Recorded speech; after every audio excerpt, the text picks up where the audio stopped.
can we all remember after that Lyon game where Amorim said this? Physically, it's a bit of a problem. Yeah, I think so. And running pace, power. Yeah, and strength. when we play against European teams, you can feel that we can cope better with that. Yeah. In Premier League, we suffer a lot. And now everyone's suddenly talking about how the United players have come back for pre-season looking a little leaner. This stuff should be the basics, but it hasn't been for quite a few years. So it's clear Amorim is trying to address things. We saw it last season. In the Europa League, we saw some of the best performances for United under Amorim. Against Lyon, certain errors cost us the first leg, but we were dominating that game. And we were dominating the second leg before we lost our heads and had to do the unimaginable. The games simply didn't seem like the Prem. We could go toe-to-toe a little bit better in the Europa League and pin the opposition into their own half with aggressive counter-pressing. Where the Prem teams just have more quality than other teams in Europe,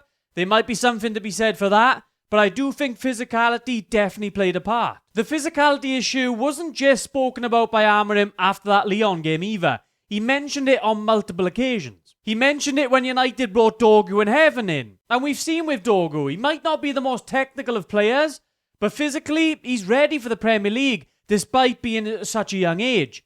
With Heaven, he looks physically ready for the Premier League as well. Although with him, we probably need to see a little bit more of him to properly make that judgment. But you get what I'm saying. United's targets recently have been of better physical stature so they can handle playing in the Premier League. Cunha, who we've just signed, is one of the most powerful runners in the Premier League. We're still somehow waiting for Mbuemo, but if he does sign, he doesn't just have that technical ability. He was one of the hardest workers in the Prem last season. It's clear now that a huge part of this pre-season under Amorim is going to be around that physicality issue.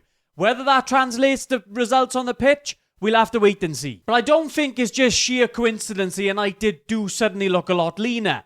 The players have had clear instructions that if they don't get with the programme, they're going to face the consequences. And United are struggling to get rid of the players that don't fit that bill currently. We knew all of this when Amorim came in though. He's from that Mourinho school of coaching and he specialises in building the overall culture of the team from the ground up. We were told that big players would leave if they didn't fit Amorim's locker room dynamic. We were told that a stronger union is more important than individual players. And that's always been Amorim's motto. That's how he built up that Sporting team.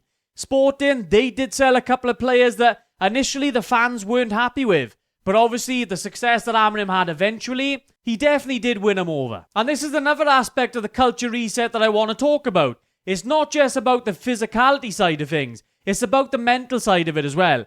If we can get those two things right at United again, then as a club, we might just get on the right track again. And you can see from the players that are up for sale right now. Sancho, he's never really been known for his hard work. I loved Rashford in a United shirt, but dual winning was never his forte. Garnacho was a hard worker, but the hot-headedness isn't something that Amorim likes, and all the background noise with his brother and all that business, I don't think that's something that's really going to attune him to Amorim.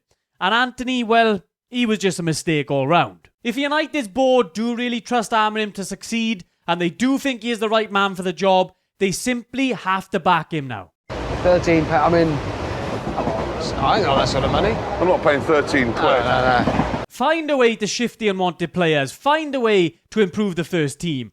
Not every signing has to be 50 million plus. There's other options out there. Not every signing has to be Prem proven. Yes, it's great signing the likes of Cunha, potentially Mbuemo, but there's other options around Europe out there. We need to trust our scouting department a little bit more. If United don't do it, then simply Amorim won't have the time afforded to him to actually do that culture reset. So bringing him in the first place would have been pretty pointless.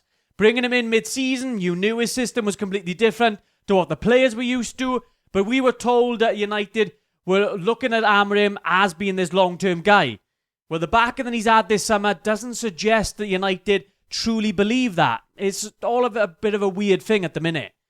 But if Amorim doesn't succeed, then it does look as if United are back to square one again. So I just hope that Ineos do have that long-term plan sorted out. But most of all, I hope that Amorim can eventually succeed and he can bring this culture reset to the club, and eventually success on the pitch will hopefully come around then. If you guys enjoyed the video, drop it a like, guys. Subscribe if you're new around here, I'll catch you in the next one.